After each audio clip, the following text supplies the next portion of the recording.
First side down, let it sear for a good 1 minute. Then all I do is I shift it at a 45 to get the diamond marks. After another minute, then I flip it over. That's how you get those diamonds on there. Beautiful. Same thing again, 45. Let it go for another minute. Okay. After that, what I like to do, I'll throw it on edge for a couple seconds. Don't worry about the flame. Then I'll throw it on the other side. I want to get the sear on the edge because it's a pretty fat steak. I'll do it on top side and bottom side. Make sure you have a glove on because it's super hot. My phone is probably going to overheat out here.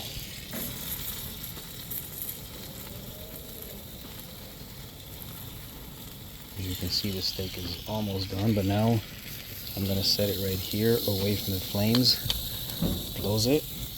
Okay, after I let it ride a little bit, I'll just take it and turn it to the other side. See how the sizzle is right there? I want that sizzle now on this back side.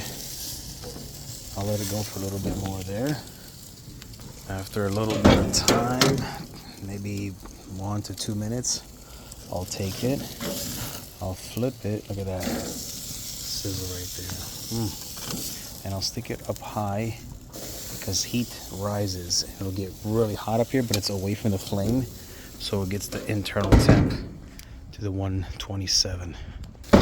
Boom. When you get a little bit of flame, you just take it slowly. I'm going to put it down here. Okay. And then you take the thermometer out. Now we check for 127 in the thickest. 127 in the thickest part. So as you can see, it's barely at 80, right? It looks like it's all done, but you have to let that ride. So you have to get it off direct heat and let the internal cook. And while that steak is cooking, I think it's just amazing to see the moon and planet Venus right there next to each other.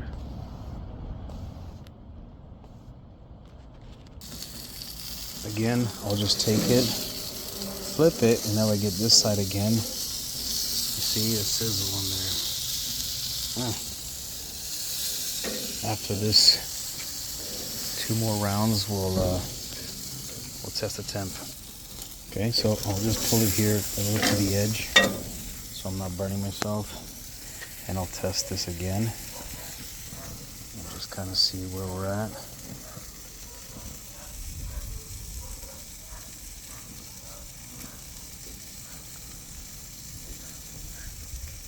So basically 120, because it's slowly climbing, that's not good enough. So what I do, I'll let that ride for another 40 seconds and it should be good. Okay, back at it again.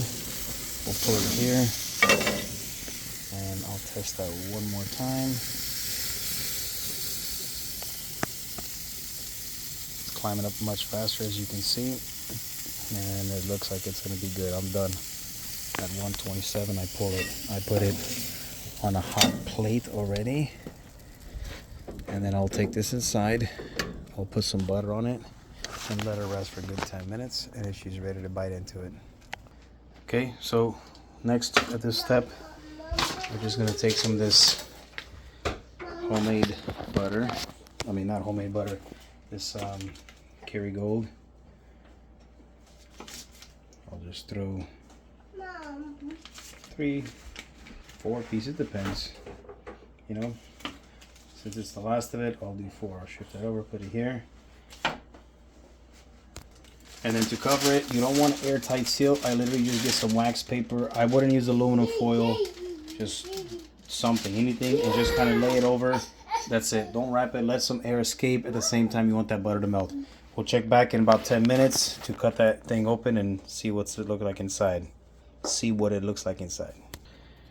Also, to cut your ribeye, look how nice and juicy that is. Okay, what you want to do is have a nice cutting board with a very sharp knife, because you don't want to rip your meat, you want to slice right through it. And so hang tight for a couple more seconds and I'll show you that next step. Okay, back at it again. So this is what the piece looks like. Very tender, full of juices. That's very hot. Do not discard this. This is good for the end. Now, the softest and the most tender piece of any ribeye is this outer piece here, not the round, but it's all super delicious. So here we go. To slice, nice and easy. Slices right through. Okay, I'm gonna open this up like so you can see what the inside looks like. We're gonna keep cutting. It's slicing like butter, literally. Look at that nice piece of fat right there. I love fat in my ribeye. Some people do, some people don't. This piece here, I'm just gonna, oh my goodness, to die for. Most people put a little extra salt on top. I don't, because I season my meat very well and then I let it rest with the butter on it. So always taste it before you go ahead and just throw more salt on.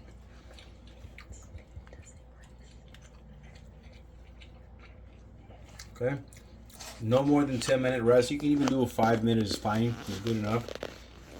The more tender it gets, but then also it cools off as well. So, all right, that was it. Thank you very much.